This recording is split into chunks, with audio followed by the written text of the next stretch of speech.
Je suis heureux d'être avec vous aujourd'hui pour partager un peu les discussions que j'ai régulièrement avec François Labelle chez nous là, sur c'est quoi l'optimum, l'optimum en production laitière, l'optimum en production laitière biologique, bien entendu. Donc, voici un peu notre plan de match. On va commencer avec un peu de théorie. Le matin, ça passe bien, avec théorie économique. On va ensuite de ça faire quelques simulations à partir de données réelles. On va essayer de voir s'il y a un indicateur plus courant qui nous permettrait là, de vraiment situer où est le point optimum. Des indicateurs du type marge sur coût d'alimentation par kilo de matière grasse, marge sur coût d'alimentation par hectolitre ou n'importe quoi d'autre. Puis finalement, on va peut-être aller un peu plus loin dans nos comparaisons. On va aller jusqu'au bout pour voir l'effet sur le bénéfice net de l'entreprise. Puis on va avoir une brève conclusion au bout de tout ça. Je fais régulièrement des colloques, je vais à des visites de ferme, des choses comme ça, puis je rencontre des producteurs, puis je leur demande comment ça va chez vous, la production, tout ça, puis il y a des gens qui me répondent comme ça, moi, là, ça va bien, je ne vise pas les grosses moyennes, ce que je veux, c'est du lait payant. Qu'est-ce qu'il y a en arrière de ça? En fait, on distingue d'un côté maximum, donc le plus, ici j'ai pris les définition du dictionnaire. Donc, le plus haut degré atteint, le résultat le plus élevé, versus l'optimum, quelque chose de jugé le plus favorable en regard de circonstances données. Donc, ici, c'est assez facile à déterminer. Je vais vous prendre un exemple. Si on parle de course à pied, c'est quoi la vitesse la plus rapide qu'un homme peut courir? C'est facile. On s'en va dans le livre des records. On regarde le record de Usain Bolt. C'est ça. OK? Pas d'estinage. Tout le monde va arriver à la même réponse. Si, par contre, je pose la question, c'est quoi la vitesse à laquelle je devrais courir pour m'assurer de terminer le marathon sans m'écraser à pleine face, tomber dans les pommes? S'il fait 35 degrés Celsius dehors, puis à 70 d'humidité, ça ne sera pas la même chose. Ça risque d'être un peu plus difficile à déterminer. Effectivement, la vie serait simple. Ici, je vous présente ce qu'on appelle une fonction de production. Sur l'axe horizontal, on a une quantité de concentré servi. Puis sur l'axe vertical, donc ici, c'est les intrants. Sur l'axe vertical, c'est les extrants, c'est les produits qui sont faits. Ici, j'ai mis des kilos de lait. C'est simplement pour illustrer le principe. Arrêtez-vous pas au chiffre qu'il y a là pour faire un lien avec ça. Il n'y a pas de lien. Ce n'est pas des rations que j'ai pris à quelque part. Donc, ce serait simple si, à chaque fois que je rajoute 1 kilo de concentré, la réponse était toujours la même, jusqu'à ce qu'à un moment donné, j'arrive au maximum. Puis on arrête ça là. Ça serait simple pour prendre des décisions, parce qu'on dirait, regardez, je vais trouver le point maximum, puis après ça, à chaque fois que je vais ajouter 1 kilo de concentré, ma production va monter, puis ma marge va grandir jusqu'au maximum. Par contre, la vie, c'est un peu plus compliqué que ça. En économie, on connaît la loi des rendements décroissants. Une courbe ici, donc, encore une fois, à l'horizontale, les quantités de concentré servis, puis ici, les kilos de lait par vache. Vous voyez que dès le départ, il y a une certaine quantité de lait de produit. Effectivement, c'est le lait fourragé parce que les vaches, au départ, mangent des fourrages, puis après ça, on rajoute des concentrés. On remarque qu'il y a comme 3 sections. Il y a une première section où il y a une croissance qui est assez rapide au début, puis tranquillement, elle ralentit, jusqu'à un moment donné où là, on a une deuxième section où il y a un plafonnement. On a beau ajouter, on ne va pas vraiment améliorer ce qu'on va y retrouver. Et puis finalement, si on va trop loin, non seulement on n'augmente plus, mais ça se détériore. Donc, ici, si je prenais un exemple, au niveau de l'alimentation de la vache, ici, peut-être, le niveau de substitution est rendu très élevé, puis je ne gagne rien en ajoutant des concentrés. Peut-être qu'au niveau du rumen, c'est moins bon. Puis ici, bien, carrément, la santé de mon rumen peut être problématique, puis finalement, c'est là que ça se détériore. Ça, c'est des quantités de lait par rapport à des quantités de concentrés. Ce qui reste à amener dans notre équation pour trouver la situation, la meilleure situation possible ou la meilleure marge, c'est les dollars. Donc, sur les quantités de lait livré, j'ai juste à rajouter le prix que je reçois. Donc, ici, on a la même courbe, mais en dollars par vache par jour. Puis ici, on a les aliments. Dans la première section, je vais travailler avec des aliments qui sont des concentrés qui sont un peu moins dispendieux parce que, bon, ben, j'ai un fourrage, par exemple, de l'usine qui a un excédent de protéines que je combine avec un grain, un grain simple, puis lui amène l'énergie qui est nécessaire pour profiter de la protéine. Ici, ben, peut-être que je dois utiliser des aliments un petit peu plus dispendieux. Il faut que j'amène à la fois de la protéine et de l'énergie pour produire mon lait. Puis ici, ben, finalement, je continue avec ces aliments-là. Puis on voit que je ne gagne rien. La question, c'est où on s'arrête là-dedans? Quand est-ce qu'on a atteint le point où on ne gagne plus rien? La théorie, ben, on va mettre une droite parallèle au point d'inflexion, donc à partir du moment où la courbe ralentit sa croissance, puis on va faire pareil ici au niveau de la courbe des coûts, puis on va regarder la différence entre les deux courbes, puis ça va être la marge maximale.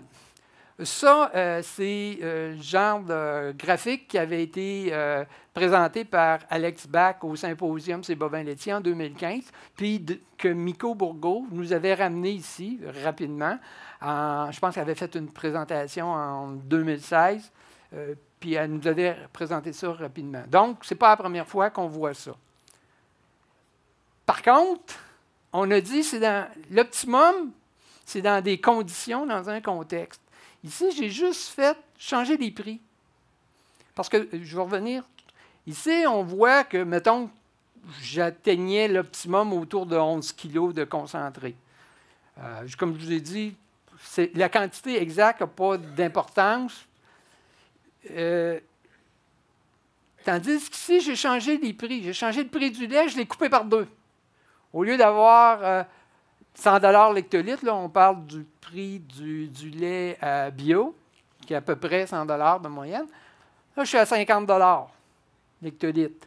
Puis là, mes concentrés, eux autres, je les ai augmentés de 50 %. Donc, au lieu une tonne, au lieu de coûter 500 $, ça coûte 750. Bien, voici qu'est-ce qui se passe. Mon optimum, il s'est déplacé. La marge est beaucoup moins grande, on s'y attendait. Puis l'optimum a changé d'endroit. Donc, le contexte est très important, l'environnement. Donc, mais au-delà de ça, ce que je vous ai montré, c'est l'utilisation d'un intrant, qui est le concentré, dans une journée de la vie d'une vache. Est-ce qu'on aurait dû faire la même courbe, mais plutôt que sur une journée, sur une lactation? Est-ce qu'on aurait eu quelque chose de différent? Ça se peut. Puis l'autre chose, est-ce que la marge sur le coût d'alimentation, si je dépasse un peu la quantité optimale, mettons, je vais un petit peu plus loin, ça va me coûter un peu plus cher de concentrer, mais j'étais encore dans l'endroit dans la courbe où la production de lait continue à augmenter. Je vais avoir moins de marge. Par contre, ça va peut-être me prendre moins de fourrage pour faire mon quota. Libérer des hectares. Qu'est-ce que je peux faire avec les hectares libérés? C'est peut-être intéressant. Je vais avoir moins de travail à l'étable. Combien ça me coûte? Est-ce que c'est intéressant? Moins de sujets de remplacement élevés, donc des économies à ce niveau-là. Puis moins de bâtiments et d'équipements à acquérir, à entretenir, puis à faire des paiements. Donc, là, il faut trouver un équilibre pour tout ça. Donc, juste regarder les concentrés, ça pourrait nous mener à une mauvaise décision. Donc, pas vraiment trouver le point optimal. C'est ce que ma conclusion dit ici. Donc, finalement, l'idée, c'est de regarder la ferme dans son ensemble. C'est un équilibre global qu'on va chercher à établir. Donc, notre objectif, oui, c'est de maximiser le bénéfice. D'un point de vue économique et financier, bien entendu, il faut qu'on permette à la ferme de se maintenir et de se développer. C'est ce qu'on cherche, c'est sûr. Il faut qu'on ait des conditions de travail, un milieu puis des conditions de travail intéressantes pour les gens qui travaillent sur l'entreprise pour continuer d'avoir de la main-d'œuvre. Puis aussi, il faut fournir une sécurité matérielle aux producteurs. Il faut qu'ils puissent effectivement vivre de leur travail puis pas s'inquiéter pour le lendemain. L'aspect humain, bien, offrir des défis stimulants. On est notre propre patron, on développe une entreprise. Il faut qu'on ait quelque chose qui nous intéresse. Ici, à chaque fois que je vois défis stimulants, je ne peux pas faire autrement que de penser à Christian Jonca, là, qui est producteur. Des défis, il aime ça, c'est ça qui le stimule. Permettre l'équilibre travail-famille. Il n'y a pas rien que la ferme d'envie, il n'y a pas rien que l'entreprise. Puis maintenir un niveau de stress raisonnable, c'est beau des projets, c'est beau maximiser la rentabilité, mais il faut être capable là, de survivre, passer à travers de ça sur un point de vue personnel, physique.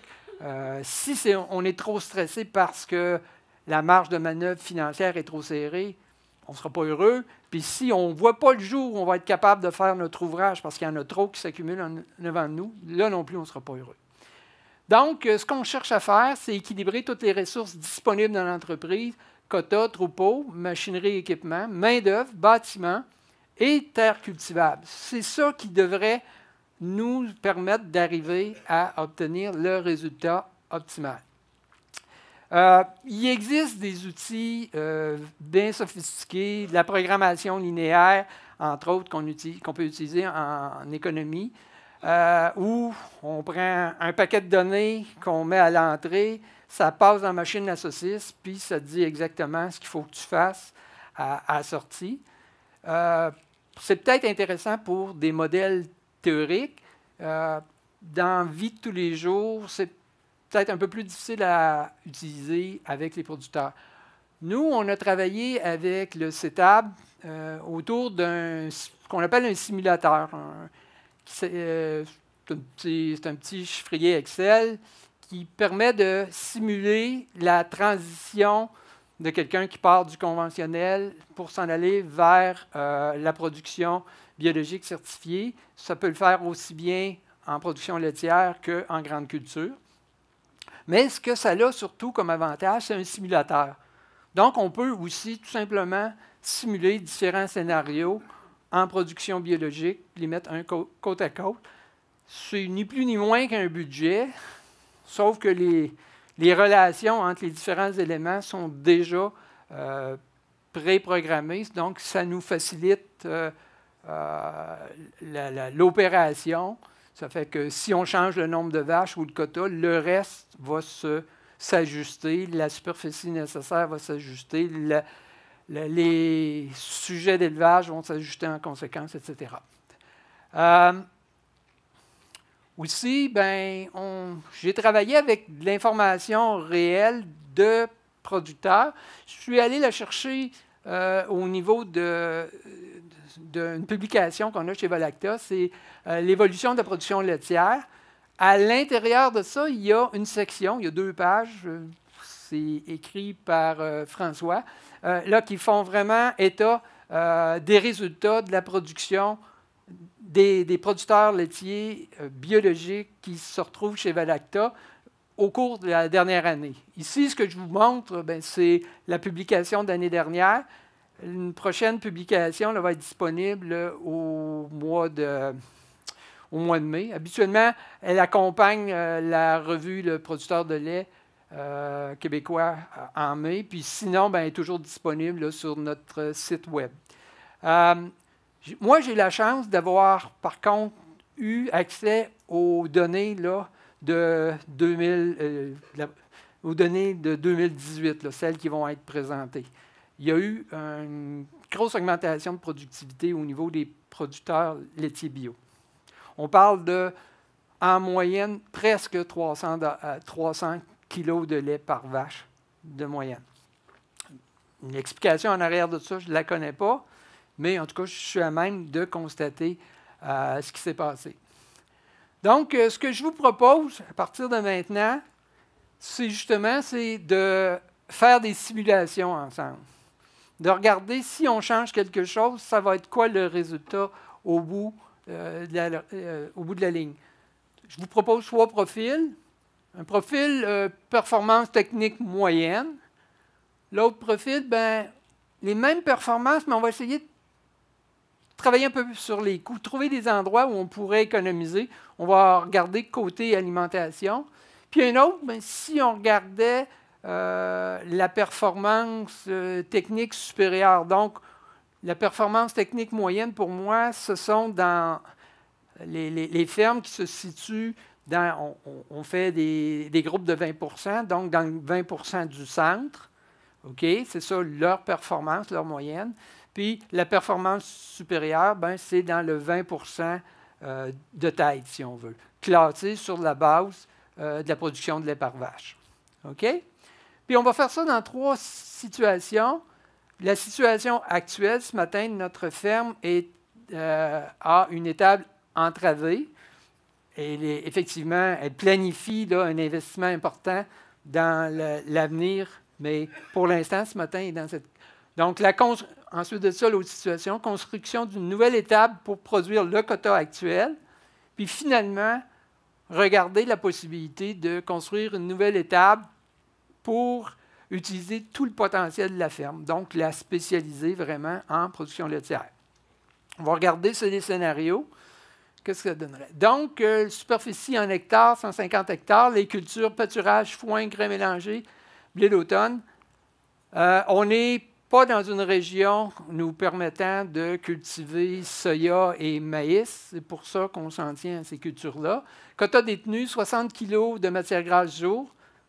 Entravé, lactoduc. 65 places pour les vaches, autant en lactation que taries. La main-d'œuvre, propriétaire, un employé permanent et un employé temps partiel. Puis la production, 5860 kg de matière grasse à 4,12 de gras, ou si vous voulez, ça correspond à 4,24 quand on regarde sur la paille de lait, parce que la paille de lait est en kilogrammes par hectolitre. OK? On continue. C'est une entreprise dont la valeur marchande se situe à 3 100 000, une dette totale de 800 000. Il reste 7 années pour finir de payer cette dette-là. Autonomie financière de 74 %, c'est très bon. Puis un endettement, je ne suis plus dans le game des groupes conseils, mais 169 $ l'hectolitre, je pense que c'est pas pire. OK? Donc, on va prendre l'objectif du producteur, c'est de répondre aux normes bio pour 2020. Je suis correct avec ça, là? Construire une nouvelle étable en stabilisation libre avec robot de traite, puis réaménager l'étable actuelle pour y loger les génisses en stabilisation libre. Ils sont actuellement dans des bâtiments, là, ils sont en stabilisation libre, mais ça ne fait vraiment pas l'affaire, on va améliorer ça. La question que le producteur se pose, est-ce que c'est plus rentable de maintenir mon niveau de productivité actuel ou de viser plus haut? Parce qu'on va le voir un peu plus loin, ça va assez bien sur cette ferme-là. Puis il se pose des questions, est-ce qu'il faut qu'il change des choses? Donc, situation actuelle, diminuer les charges, puis augmenter la productivité.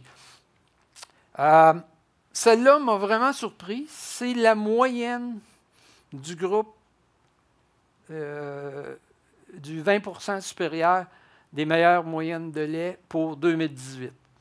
Lait bio. 9600, c'est beaucoup, c'est 600 kg de plus que l'année passée pour ce groupe-là. Par contre, quand on y pense, la moyenne des conventionnels pour du Holstein, on doit être à 9800. Fait que ce n'est pas quelque chose d'exceptionnel en termes de production extraordinaire, mais c'est vraiment un gros bond pour le groupe des fermes bio. Matière grasse, un peu plus faible ici.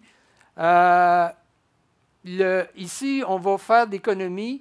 Finalement, on a pensé qu'on pouvait changer le maïs grain puis le petit peu du tourteau de soya qu'on utilisait par un grain mélangé qu'on allait acheter localement, qui allait nous coûter un peu moins cher, parce qu'on a des opportunités pour du grain bio maintenant, puis on va peut-être sauver une petite affaire sur les minéraux. Tandis qu'ici, à part des grains de ferme, il va falloir qu'on conserve un petit peu plus de maïs, probablement, parce que là, on a un niveau de production par vache, puis peut-être un peu plus de tourteau de soya, parce que le niveau de protéines nécessaire pour produire les derniers kilos de lait, on va peut-être avoir besoin de tourteau de soya. Le nombre de vaches nécessaires pour nos 60 kilos au jour de quota, à cette moyenne-là, puis ce test de gras-là, ça nous prendrait 71 vaches. On a juste 65 places dans l'étable. Ce qui fait qu'on produit seulement 91 % de notre quota. Ici, comme on ne change rien au niveau de la production, on se maintient à 91. Ici, avec le niveau de productivité des vaches, ça ne prend que 59 vaches pour produire tout le quota. Ici, on ne se comptera pas de peur, ce n'est pas exceptionnel. Je regardais les données de livraison des producteurs de lait depuis le 1er août 2018, et il y a une ferme sur 3 qui s'est retrouvée en situation de non reportable durant cette période-là. Donc, il y a plusieurs fermes qui, effectivement, n'arrivent pas à produire leur quota par les temps qui courent. Okay. C'est en voie de se corriger, mais ce n'est pas une situation là, exceptionnelle. OK, on va regarder les indicateurs techniques au niveau technico-économique autour de cette entreprise-là. La première des choses, celle qui marque le plus le producteur, c'est le coût des concentrés achetés. Pourquoi les concentrés achetés? Parce qu'on fait des chèques régulièrement, puis ça nous marque un peu plus. On a un ratio lait concentré de 4,5. Dans la production laitière bio, on voit mieux que ça, mais c'est pas pire. C'est légèrement mieux que la moyenne. Ici, ben, notre choix là, de changer nos aliments un petit peu nous a fait économiser $1, tandis qu'ici, compte tenu des aliments qu'on a décidé de choisir, qu'on achète, ça coûte très cher. C'est 2 fois ça. Wow! Là, je vous entends dire, à le conseiller, tu es dans le champ, ou arrêtons ça tout de suite, puis allons dîner. Quand on rajoute les concentrés qui viennent de la ferme, eux autres, ils ont aussi une valeur. On aurait pu les vendre au marché. Quand on les ajoute, ben là, les écarts vont s'amoindrir. Ici, on est à 12,60. On maintient le dollar davantage. Puis ici, ben, on prend un petit peu moins de concentrés au niveau de la ferme. Donc, l'écart s'est diminué un peu, mais ça reste l'endroit où les concentrés par hectolitre sont plus chers. Ici, les fourrages par hectolitre, à l'inverse, sont moins chers ici. Fait que là, je vous entends déjà dire, ouais, on sait bien, c'est ça. Il y a eu de la substitution, il y a moins de fourrage ingéré. Ce n'est pas du tout le cas. On a la même quantité de fourrage. C'est simplement qu'on les a divisés par plus d'hectolitres produits, ce qui fait que le coût à l'hectolitre est légèrement moindre. Ensuite de ça, on va regarder ça. On dit toujours que c'est la différence entre le revenu et les dépenses. On va regarder ça sur l'aspect de marge. Donc, si je le fais par hectolitre, c'est vraiment mon approche de diminuer les charges d'alimentation qui me donne le meilleur résultat. Si je vais par marge sur kilo de gras, oui, c'est encore cette approche-là qui est la meilleure, mais augmenter la productivité a passé devant la situation actuelle quand je l'ai regardé par kilo de gras plutôt que par hectolitre. Puis si je vais la marge sur kilo d'alimentation, mais je la regarde par vache présente, ben c'est celui-là là, qui a gagné la panne. Ouais. Ben, sur quoi je me fie? Est-ce que je m'en vais avec celle-là ou celle-là? c'est un indicateur. Est-ce que c'est vraiment l'indicateur que je peux associer en bout de ligne aux bénéfices que l'entreprise va faire? Parce que moi, c'est ça qui m'intéresse. Ce n'est pas un résultat de marge par vache, c'est le résultat net de la ferme.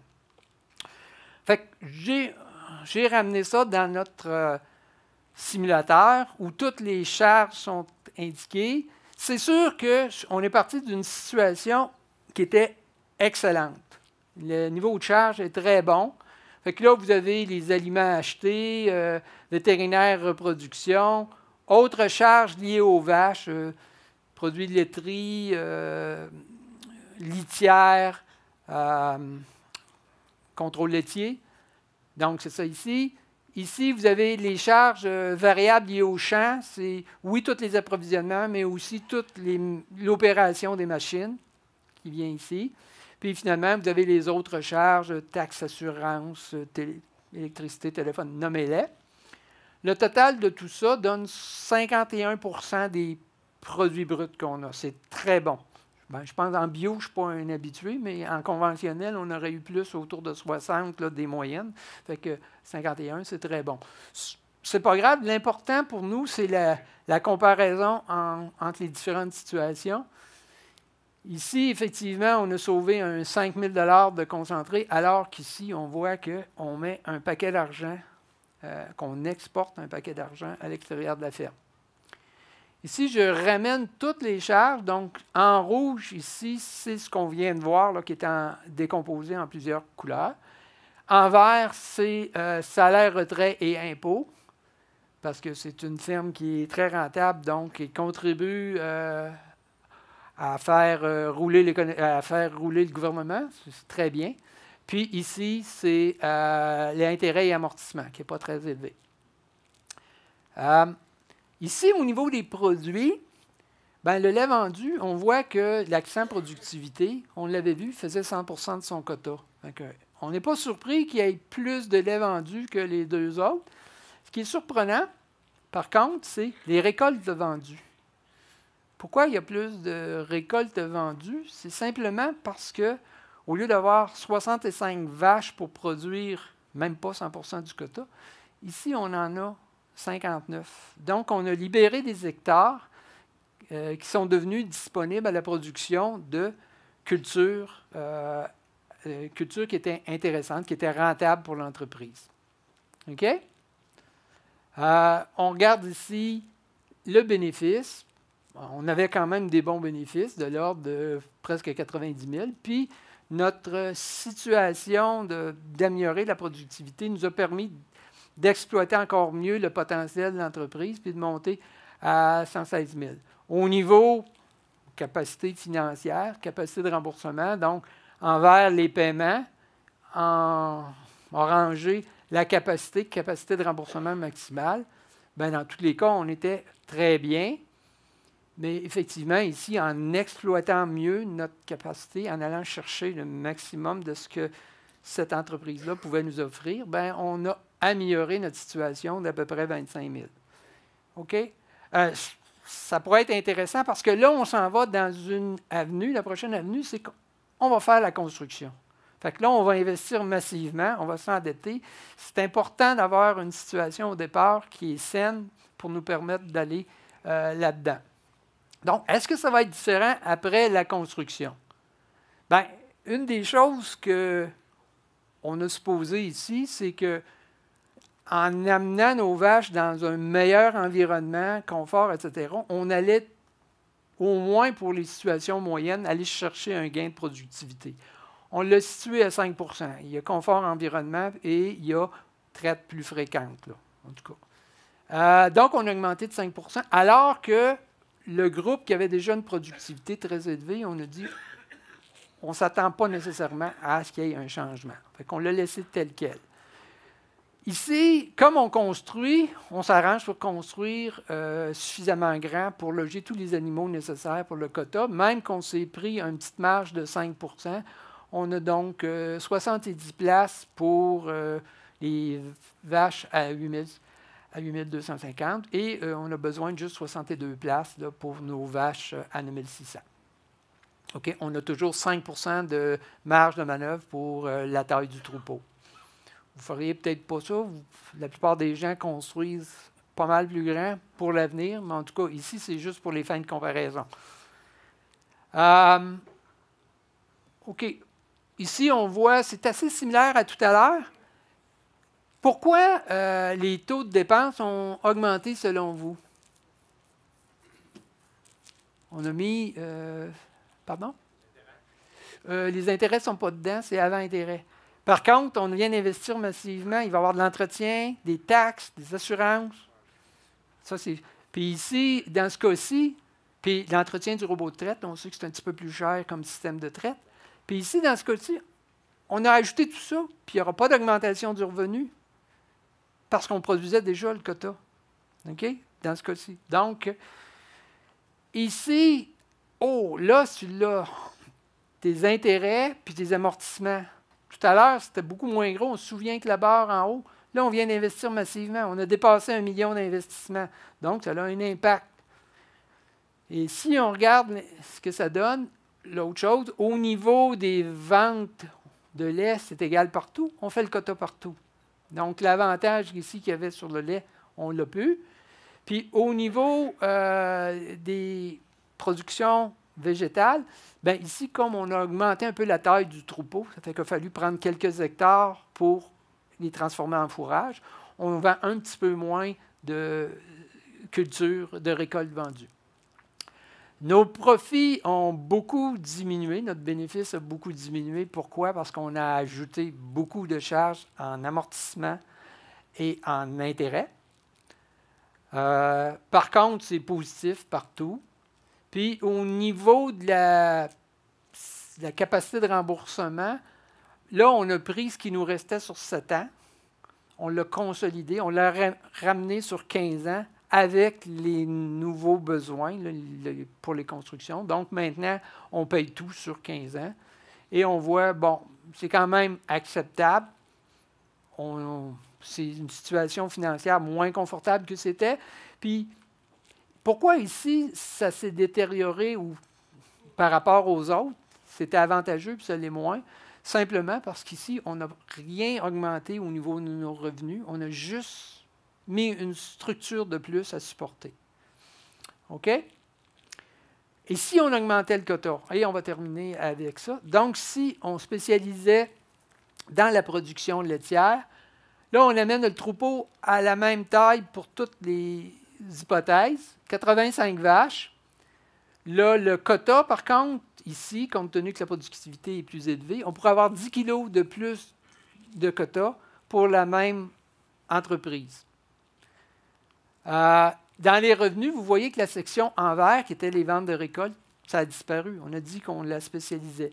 Par contre, quand on regarde les ventes de lait, bien, il y a un 100 000 $ de ventes supplémentaires de lait qui est associé aux 10 kilos supplémentaires qui est détenu par l'entreprise. Quand on regarde les bénéfices, on voit là que cet accent productivité-là reprend un petit peu de la tête. Puis, par contre, quand on regarde les liquidités, le solde résiduel, on voit qu'ici, ce n'est pas beaucoup mieux qu'ici. C'est semblable. Pourquoi? Achat de quota, oui, c'est tout à fait ça. On a acheté du quota, puis il va falloir le payer pendant les 15 années, puis ce qui rentre égale pas mal, ce qui rentre en plus égale pas mal ce qui sort en plus. Par contre, à un moment donné, il va être fini de payer ce quota-là.